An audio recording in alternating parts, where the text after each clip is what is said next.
Hi, this is Paul with PM Systems Champions, and I'm here with Susan Goulding, and we're talking about the Systems Conference. She's going to be one of our esteemed speakers. We're so excited to have her. Susan, thank you so much for coming on, and I hope you're having a wonderful Monday. Yeah, I'm having a great Tuesday too. Great Tuesday. Well, I don't even know what day it is. I just got back from Maine. That's what happens when you semi-retire. You don't know the days anymore of the week. I totally get that. I'm leaving for Denver after this call. That is great. So, Susan, where's your property management company based? I am in Tracy, California, which is a suburb-esque of the San Francisco Bay Area. Awesome. And how many properties do you currently manage? About 220. 220. And have you attended the conference in the past? I have all of them. You have been to all of nine these them. and a lot of others. And if yes, so you've attended, you were there at the very beginning. You were there when Errol Allen was talking to us about, why all of our systems are crap. How did this conference change your company over the last 6-7 years? Oh, wow. So many changes of just really realizing how important processes are, of getting it out of my head and onto paper.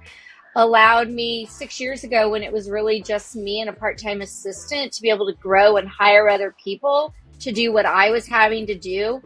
And when it's all in your head, you can't really give that to someone else to do. And really understanding how precise processes need to be for someone to understand that process.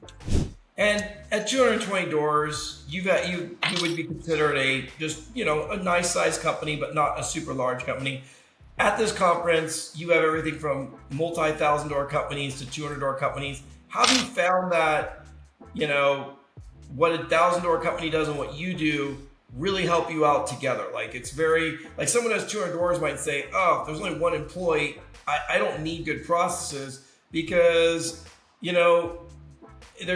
my employee knows what's going on. Because you've been at 200 doors for 6-7 years. You've been in the same, you're staying at the same thing, but you're able to do a lot more, correct? Because of what process you've created. Yeah, 100%. I'd say 6 years ago, I was at 40 doors. So what I'm doing now with 200 doors, I'm working a lot less because I have good processes, and the processes have enabled me to hire people to help.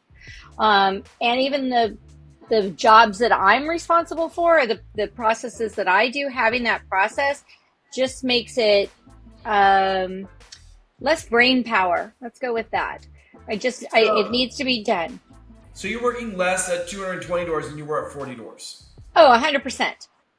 Okay, so 100%. You're able to see your grandchildren, you're able to go on vacations, you're able to do lots of stuff because, I do see your Facebook posts and you're kind of like me. You're going all over the place. You're on vacation a lot in the summertime. Yep. Yeah, pretty much. It's between vacation and just being able to go to different conferences and meet other people, and not feeling at a conference that, oh, I'm missing my emails, or I'm missing doing this, or I'm missing doing that. To just be able to absorb and just get away from it is great. And I couldn't do that if I didn't have great processes. And this conference, you're actually doing the first speech on the big stage. You're taking over my topic. What is that one about? Because you've seen it. I've done that like 5 times. And there is another one going on during it. But this is for, if you're new to my conference, this is a fun one to be at. What is the one you're doing on main stage about? So it's going to be about why you really need a good process. How small mistakes can lead to huge disasters if you don't know the process.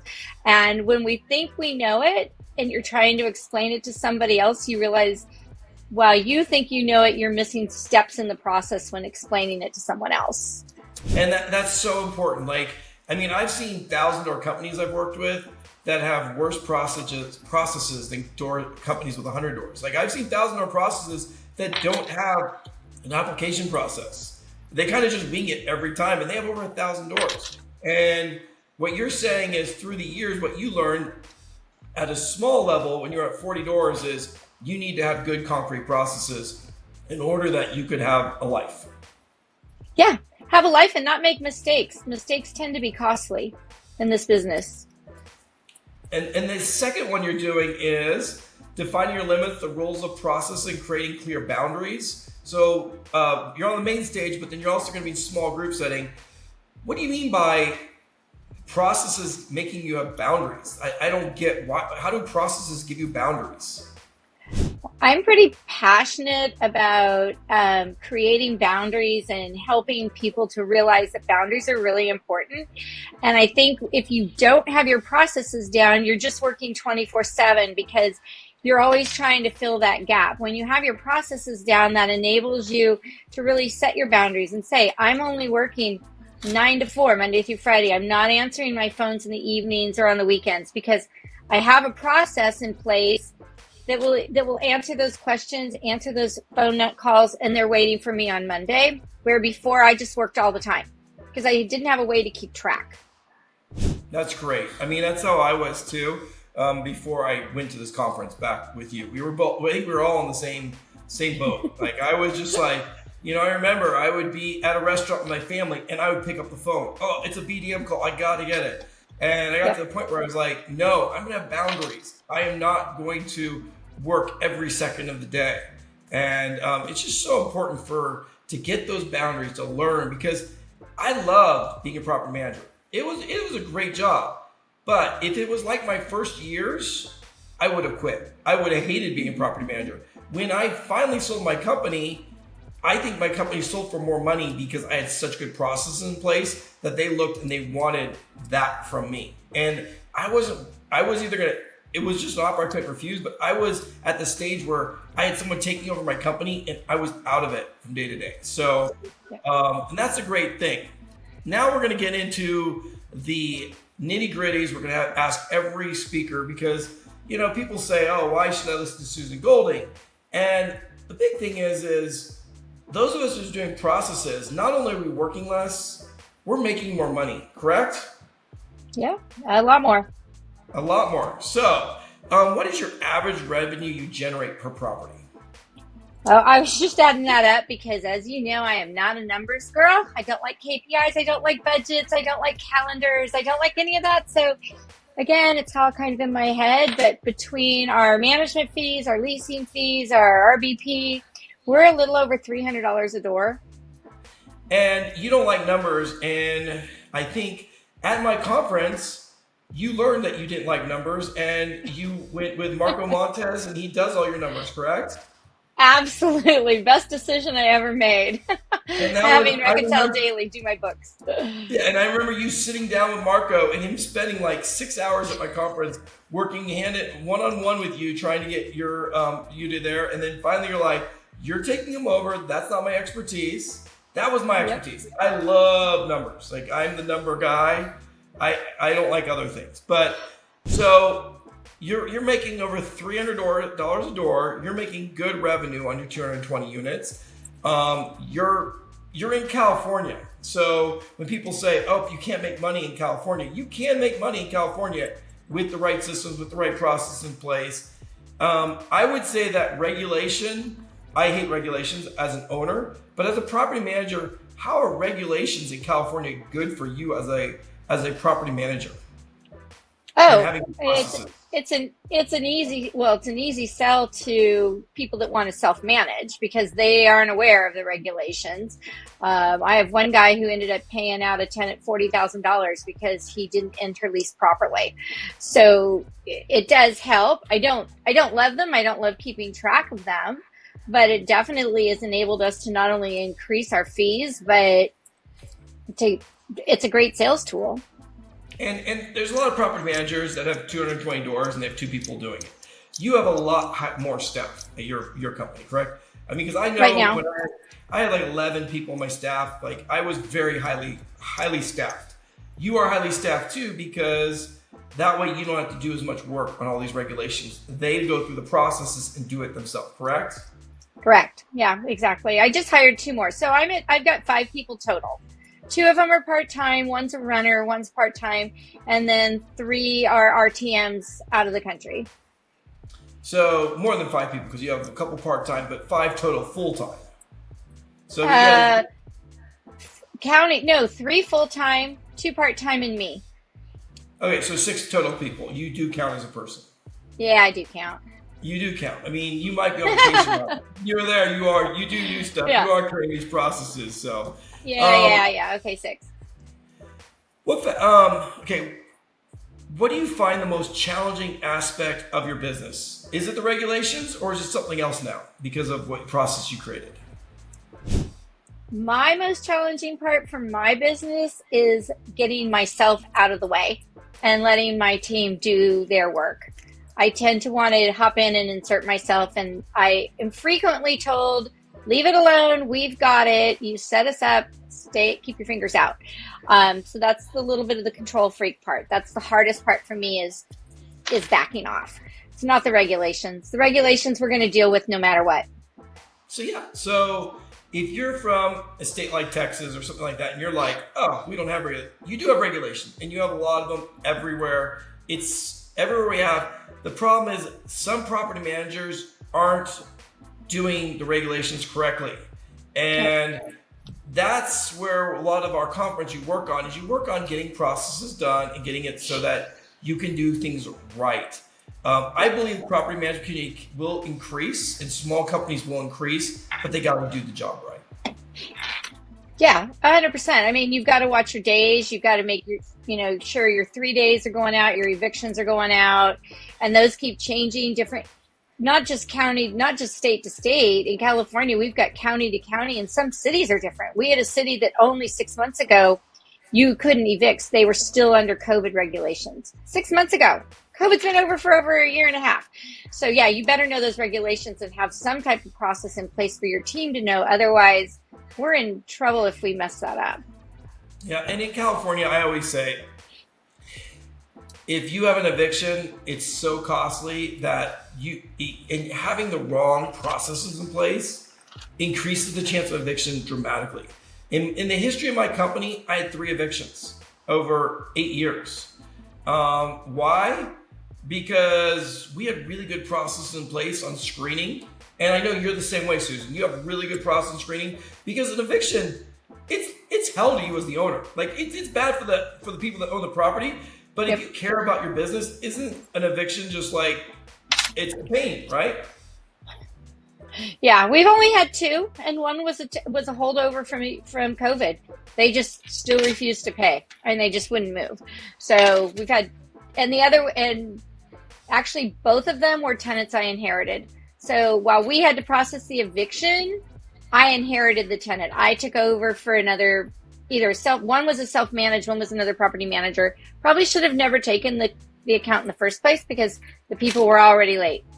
See, I don't count those on my history. I only count, I've had inherited evictions. I only count people I placed and then had to be evicted. So 2 of mine were COVID and 1 was before COVID. I look at that. If I inherit a tenant, it's not my fault. That's the owner's fault, whoever did it. So you've had no evictions. And evictions of people you placed. So to me, that's resounding. I always, when I go out and I interview for a job, I would tell people, hey, I had an eviction on date. I would tell them eviction. I said, every company you go to, ask them how many evictions they've had and why they had them and why they were placed. And most of the companies would say, I don't know how many evictions we had. And I said, if they don't know the evictions, they don't take it that seriously. I said, I am not an eviction expert. I am horrible at evictions. I give it to the attorneys. And you know why I'm not an eviction expert? Because we don't have them. Well, and yeah, we won't. I tell owners that because that's always a question an owner asks, right? What happens in an eviction? I go, first of all, I haven't had any. So we would refer it out. We've had some where we've had to send notice, but they always move before it actually gets all the way to the final thing. Yeah, no, same with me. So what is your favorite system that you've created so far? My lease renewal. Your lease renewal. That was my favorite before I left because that was like one of the last ones I did. And it's my favorite because after I created it, I gave it to my assistant to do, and I don't have to do it anymore. Well, yeah, my wife was doing mine, and she wasn't making as much money on it because she wouldn't follow the steps. And you kept telling your wife to follow it, and she wasn't charging all the fees because we have a ton of fees on this renewal. And so it made us so much money, the lease renewal system. And we worked on it for probably 6 months. Where you create it and then you refine it. It took us 6 months to get that thing so it was a well-oiled machine. Yeah, it took me a while. And again, I was the biggest problem. I was doing them, and I would forget to add in all the quote unquote ghost fees, all those fees that my PMA says I can charge. And then I wouldn't go in and add them. And then you realize 6 months later, oh, I didn't charge for that. And I didn't charge for this. And it's too late now. So giving it to one of my assistants to do, it's awesome because she's all about it. She's like, hey, I put this fee in and the tenant's complaining, but I told him it says right here, the owner's complaining. Yeah, getting me out of the way is huge. And that lease renewal added 5 figures worth more income, and not like low 5 figures. It was quite a bit. And I had one person in charge of it who was in Mexico, who cost very little. And I look at how much they cost, and they don't use lease renewals 40 hours a week. They did it. Yeah. They did it quite a bit. To do lease renewals right, they were working on lease renewals, I'd say 10 to 15 hours a week, but that was really making sure that no steps were dropped, that everything was done, that they stayed on task, especially in the summertime when we'd have a lot of leases come up. And I mean, it was so nice to have my lease renewals start 90 days in advance and be done. If you didn't sign my lease 30 days before it renewed, there was a huge fee. It was in my lease. Yep. That fee was waived as long as you signed it before 30 days. And it was, we would be like, please sign it. But you got to get through every step. And our lease renewal step had a interior property assessment done in Mexico also. It was a virtual one we had. We had, so many different things that the tenants had to do. And if they didn't do it, they didn't get the lease renewal. And we never got things right. So I think our lease renewals were probably pretty similar. Probably over the years we learned. I stole mine from you. Same thing. Interior inspection the tenant does. If they don't sign, we have 2 weeks. If they don't sign within 2 weeks, they got to double the leasing fee. All those kind of thing. And then they call and go, but I didn't know. Yeah, you did. We told you like 42 times, sign or else. And then you just stick to that. And everything was automated. All those emails, all those texts, everything was automated. So once they got in the system, all we did is have someone keeping track of it. But that was, I always say that was an awesome thing to do. And you might take it from me, but it was at my event that we kind of figured it out. And then I did a talk on it a couple different times. That would be awesome. We'll probably have someone doing a talk on that too. You would definitely be a good one for your lease renewal fee. Maybe you'll throw a third one in, and we'll get you doing on one of the other days. Maybe we'll work you 3 days. Maybe we'll work Tuesday, Wednesday, Thursday. Yay! So, and you'll be doing that lease renewal, because I did do that renewal one, and I'm stepping out of a lot of the speaking roles just because it's been 3 years since I sold my company. So I love having people like you who are in the trenches right now and know what everything is going on. So I'll do whatever you need me to do. So yeah. So well, it's been awesome, Susan. You are one of my favorite people. I mean, I've known you from, if you guys don't know about how the System Conference started, I posted on Facebook, I am going to have this guy talk and I'm really cheap. So can we divide all the expenses? And we had 15 of us that showed up, and we divided the expenses by 15. I think he was like $3,000 or $4,000 a day, and we had him for 2 days. And all of us were doing the same things wrong. Yeah. I mean, we had systems that were move in, move out, and leasing all as one system. We thought that was a system because we had checklists. Yeah. There's a big difference. Checklist is a great start. Don't get me wrong. It's a great start, but it's not a system. No, and a lot of it, even for me, I thought I had systems, but here again, and Errol really pushed that. Everybody did at that conference. I did have systems, but they were all in my head. I knew what I was doing. I knew the steps I was taking, but having them written down, and now with automation and AI, it's a game changer. We all should be going from having a job to having a business. And a job's something you got to do every day, and a business is something that runs without you. And that's my goal. That's my goal. My goal is to have a business, not a job. and it's more profitable when it's a business. When it's a job, 100%. who wants to buy your job? Like, Right. really, if you said, hey, I'm going to sell you my job, or if you say, I'm going to sell you my business, it's making this, this, this. So by having systems, you create more profitability, long-term profitability in your company.